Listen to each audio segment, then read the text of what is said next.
CDC China mengumumkan data epidemi tak terduga. Analisis mengungkapkan penutupan terus-menerus situasi Beijing.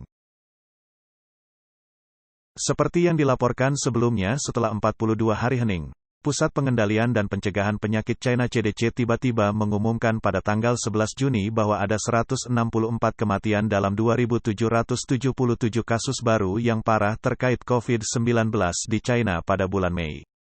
CDC mengakui bahwa tingkat positif COVID-19 di antara kasus mirip influenza melonjak hingga 42,5% pada bulan Mei, menunjukkan bahwa tingkat infeksi saat ini cukup tinggi dan mendekati puncaknya pada akhir Desember tahun 2022.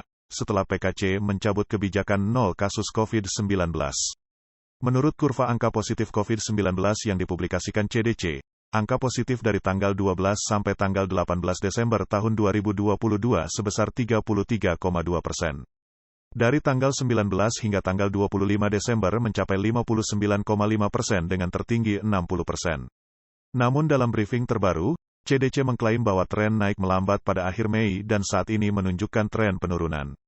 Komentator Zhong Yuan baru-baru ini menunjukkan dalam The Epoch Times bahwa kesimpulan yang diambil dengan tergesa-gesa oleh CDC PKC itu bertentangan dengan data tingkat positif 42,5% untuk virus PKC pada akhir Mei.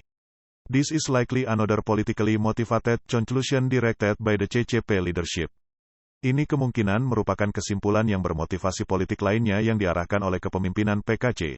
Melihat kurva, tingkat positif virus PKC pada bulan Maret dan April sangat rendah, sementara tingkat positif influenza tinggi, menimbulkan kecurigaan bahwa PKC telah mengkategorikan kasus virus PKC sebagai kasus influenza, untuk menciptakan apa yang disebut kemenangan dalam pencegahan epidemi.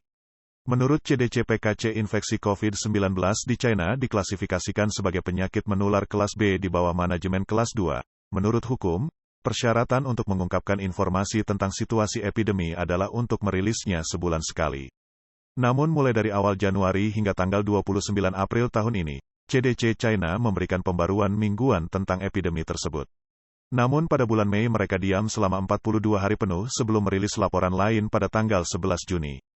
Dunia luar percaya bahwa semua data dari PKC dimanipulasi untuk tujuan politik. Selain itu, CDC sebelumnya mengumumkan 6 kematian akibat infeksi COVID-19 di rumah sakit pada tanggal 16 Februari. Pada hari yang sama, anggota Komite Tetap Biro Politik PKC mengadakan pertemuan dan secara resmi mengumumkan kemenangan yang menentukan dalam pencegahan dan pengendalian epidemi. Kemudian pada tanggal 23 Februari CDC mengumumkan 0 kematian akibat epidemi tersebut. Menanggapi hal tersebut, Zhong Yuan menganalisis bahwa jumlah pasien COVID-19 di rumah sakit saat ini mungkin mencapai puluhan ribu, ratusan ribu, atau bahkan lebih. CDC tidak berani mengungkapkan informasi ini dengan jelas dengan tujuan untuk menutupi kebenaran tentang peningkatan pesat epidemi. Namun pada tanggal 28 Mei kantor berita resmi PKC, media Xinhua membocorkan beberapa informasi. Kantor berita Xinhua melaporkan pada hari itu, telah terjadi peningkatan pasien repositif. Bagaimana seharusnya kita memandang situasi saat ini, bagaimana seharusnya kita menyikapinya secara ilmiah. Pada tanggal 10 sampai tanggal 12 Mei Xi Jinping menginspeksi daerah Xiong'an dan tempat-tempat lain di Hebei. Li Qiang dan Deng Xiaoxiang dipanggil 2 kali, dan Cai Qi mendampingi sepanjang perjalanan, semuanya menggunakan masker. Pada tanggal 18 hingga tanggal 19 Mei Xi Jinping menjamu 5 kepala negara Asia Tengah di Xi'an. Only Xi Jinping and the heads of the various countries were exempt from wearing masks, while the surrounding staff were required to wear masks, including during the welcome banquet.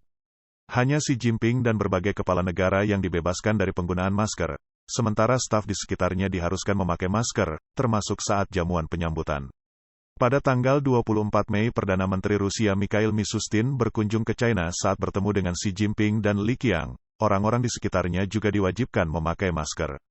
Pada tanggal 29 Mei Biro Politik PKC mengadakan sesi studi bersama dan semua orang kecuali Xi Jinping mengenakan topeng.